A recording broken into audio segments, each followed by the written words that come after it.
Break के बाद आपको बताएं कि सानहा 9 मई में मतलूब पीटीआई की कारकुन खतीजा शाह को इंसदाद दहशतगर्दी की अदालत में पहुंचा दिया गया है।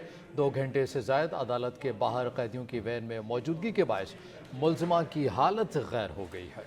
सानहा 9 मई में मतलूब पीटीआई की कारकुन खतीजा शाह को इंसदाद दहशतगर्दी की अदालत पहुंचा दिया गया है। 2 घंटे से ज़ायद अदालत के बाहर कैदियों की वैन में मौजूदगी के बायस मुल्ज़िमा की हालत गैर हो गई है। आपको बताएं कि सानहा 9 मई में मतलूब पीटीआई की कारकुन खतीजा शाह को इंसदाद दहशतगर्दी की अदालत में पेश कर दिया गया है।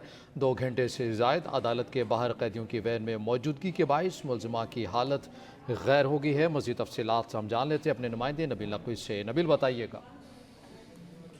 हाँ जी बिल्कुल। लाहौर की दहशतगर्दी अदालत में जिन्ना हाउस पर हमला और जलाओ गिराव मुकदमे मुलविस गिरफ्तार पाकिस्तान तहरीक इंसाफ की कारकुन खतीजा शाह को इंसदाद दहशतगर्दी की अदालत में के रूबरू पेश कर दिया गया है। अदालत ने खतीजा शाह को कमरे अदालत में शौहर से मुलाकात का भी जो इजाजत दे दी है, जबकि खतीजा शाह को चेहरा ढांप कर कमरा अदालत में पेश किया गया, जबकि पुलिस ने खतीजा शाह को शनाख्त परेड के लिए जेल भिजवाने की सदा की है। जबकि अदालत ने तफ्तीशी अफसर के पेश होने तक केस के इंतजार में रख दिया। अदालत का कहना है कि तफ्तीशी अफसर रिकॉर्ड के साथ पेश होगा तो इस पर फैसला कर लिया जाएगा। जबकि पुलिस ने अदालत में बयान दिया है कि खतीजा शाह के खिलाफ केस की तफ्तीशी इस वक्त जो है वो हाई कोर्ट में है। वाज़ेह है खतीजा शाह को आज एंटी टेररिस्ट कोर्ट में पेश किया गया था। 1 घंटे से ज्यादा उनको गाड़ी में जो बैठाए रखा था, जिसकी वजह से खतीजा शाह की जो तबीयत खराब हो गई थी। और नबील नकवी आप आगाह कर रहे थे, बहुत शुक्रिया आपका।